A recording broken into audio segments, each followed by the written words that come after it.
Eu estou apresentando as principais teorias de Platão para as turmas de segundos anos e eu procuro relacionar essas teses, né, com a vida dos alunos. Quando eu falo, por exemplo, que na obra A República de Platão, Platão propõe uma sociedade ideal, eu encaixei com os recentes movimentos estudantis e hoje, além de estudantes, né, todas as pessoas que vão às ruas fazer uma pressão para que o Brasil melhore, né, ouça mais a população, se tenha mais ética na conduta das coisas públicas, né, que se combata a corrupção, enfim, uma série de questões. E eu propus aos meus alunos que pensasse qual seria a sociedade ideal. Comparei, por exemplo, com a tese de Platão, de que para Platão os filósofos deveriam governar, né, uma polis, uma cidade grega. Embora eu fiz questão de ressaltar que como naquele tempo, né, no século IV antes de Cristo, somente eram chamados de filósofos aqueles que buscavam explicar as coisas com causas físicas, materiais, né? Embora o próprio Platão acreditasse na existência de uma vida após a morte, nós poderíamos, quem sabe, nos dias de hoje perguntar: será que a melhor sociedade seria aquela governada por cientistas, não necessariamente filósofos?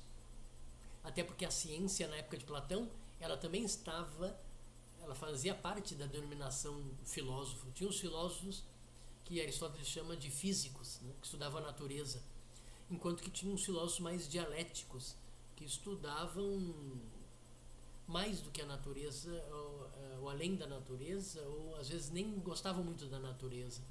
Eles estudavam as questões como a ética. Um deles é Sócrates. Platão também vai nessa linha, né, estudar a sociedade humana.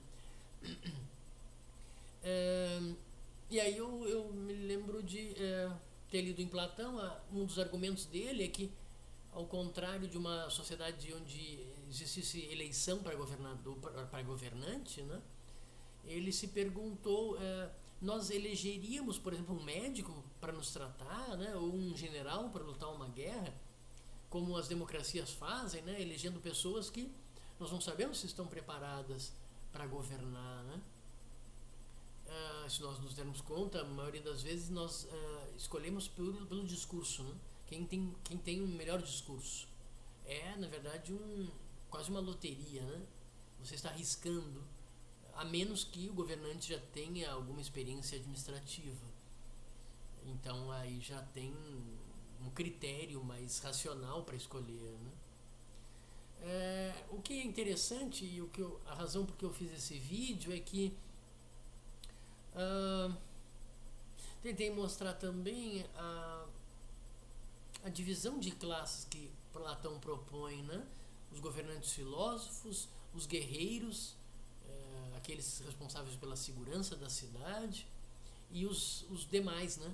Seriam os comerciantes, artesãos, os poetas, toda aquela parte da sociedade, digamos, civil, né? E, bom, nesse caso não pareceu muito diferente com a que vivemos. Claro, cada sociedade tem as suas classes, mas há uma divisão de classes na nossa sociedade. Poderíamos ter tratado disso, embora eu não tenha tratado. O que eu propus, bom, para os alunos primeiro é que eles pensassem a sociedade ideal. O que me causou estranhamento é que, em geral, as respostas foram muito superficiais. Tinha que ser uma sociedade justa, harmoniosa, que ouvisse as demandas de todas as pessoas, né? Mas eu esperava mais. Talvez a culpa também em parte tenha sido mais minha, porque eu queria detalhes dessa sociedade. Haveria escolas? Haveria automóveis nas ruas? Quantas horas por semana essas pessoas trabalhariam? E é estranho porque alunos de segundos anos se esperaria muito deles, ou muito mais deles do que dos estudantes de primeiro ano ou até de ensino fundamental, né?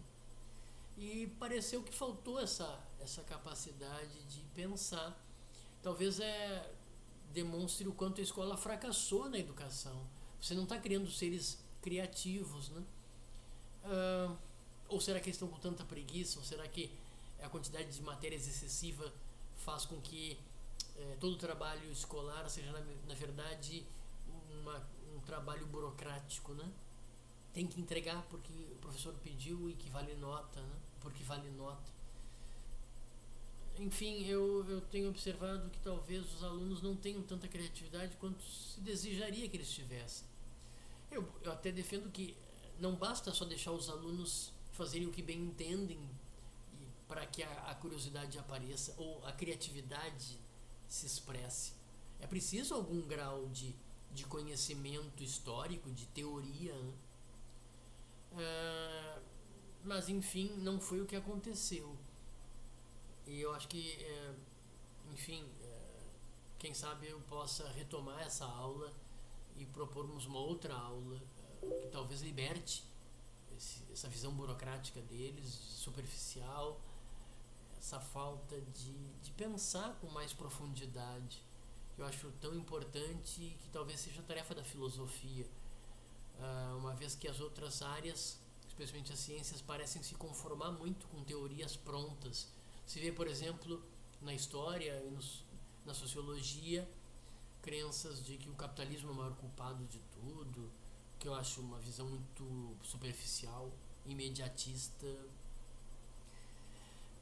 Por exemplo, a ideia de que boa parte das nossas crenças ou nossas ações, elas têm uma origem até genética, é algo inato, até instintivo, né? São respostas prontas que os nossos jovens estão aprendendo a encontrar na escola. Para terminar, ainda sobre Platão, eu propus em algumas turmas também de segundos anos que eles comparassem a divisão que Platão faz daquela sociedade ideal. Para ele, o governante seria o cabeça da sociedade. O coração seria os guerreiros. O coração simboliza muito a ideia da coragem, né? E o fígado representaria para Platão a outra parte da alma, diferente da racional para os filósofos, diferente da parte irascível, né, do coração, de ira mesmo, né, dos guerreiros. A parte concupiscível seria aquela do restante da sociedade, que se preocuparia com os prazeres do corpo, por exemplo, sede, fome, proteção quando você usa roupas, ou até mesmo quando você usa roupas para ficar mais bonito, mais atraente, o desejo sexual, quer dizer, toda essa parte relacionada a prazeres do corpo e os bens materiais que satisfazem esse prazer seria uma outra parte da sociedade, uma outra parte da nossa alma humana.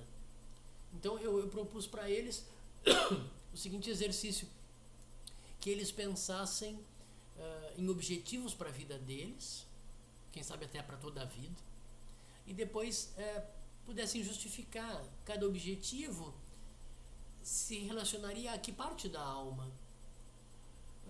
Por exemplo, alguém quer ser médico e talvez queira ser médico para ajudar a curar doenças. Talvez essa seja uma visão altruísta. O indivíduo se preocupa com os outros. Talvez seja uma visão racional, né, da parte racional da nossa alma. Embora eu não entre aqui na questão da alma, não o que ela é, mas poderíamos comparar também com a personalidade, né? E fazer então os alunos pensarem sobre o que os motiva a cada objetivo que ele queira estabelecer para a sua vida. Mas alguém pode ser médico, por exemplo, para ser famoso, para ter dinheiro, para mostrar para os outros o quanto é importante e tem valor, né? Ou você pode ser um médico porque, enfim, você pode se preocupar consigo mesmo, né? Eu não sei, alguém hipocondríaco, ou alguém que preocupe muito com doenças. Eu sei de muitos psicólogos que querem ser psicólogos porque querem entender melhor de si mesmos, né? Uma visão, portanto, egoísta, mas enfim, se além disso ele possa oferecer seu conhecimento para os outros, né, vai ser bastante positivo. Então tem uma série de outros exemplos que os alunos dão. Por exemplo, ter um automóvel, e eles justificam de várias maneiras, ou porque gostam de carros, eles conhecem já muito de motor, de potência, de todas aquelas informações técnicas, portanto é uma curiosidade racional, ou pode querer ter carro para aparecer para os outros, né? Uma questão de status, ou ainda por uma questão de conforto. Então, se for porque ele gosta de carro, gosta dessas questões técnicas, bom, talvez a parte da alma predomine a racional, né? Ou se não, se ele quer só por status, a parte irascível, né? Mostrar para os outros o seu valor. E se quer apenas um conforto, ao invés de ficar em pé num ônibus, né? Talvez a parte predomine a concupiscível, o desejo do prazer do corpo, né? Enfim, com isso eu acho que eu posso mostrar para eles que existem diversas justificativas, né? E para terminar, tentar mostrar também que para Platão é a parte racional que tem que controlar as partes irascível e concupiscível, né? Um outro exercício interessante que eu há muitos anos faço é pedir que eles abram mão de algo que eles fazem excessivamente, ou então que eles fazem e sabem que é ruim para eles. Não sei, alguém que tome muito refrigerante, né? A ideia, o que tem por trás disso de forma prática, habituar a controlar seus desejos e repetidas vezes, ou repetindo esse experimento, eu tenho observado que se pode, inclusive, ser capaz de abrir mão do que é ruim com muito mais facilidade do que muitas pessoas, né, que ficam presas a um vício que as domina e escraviza, né?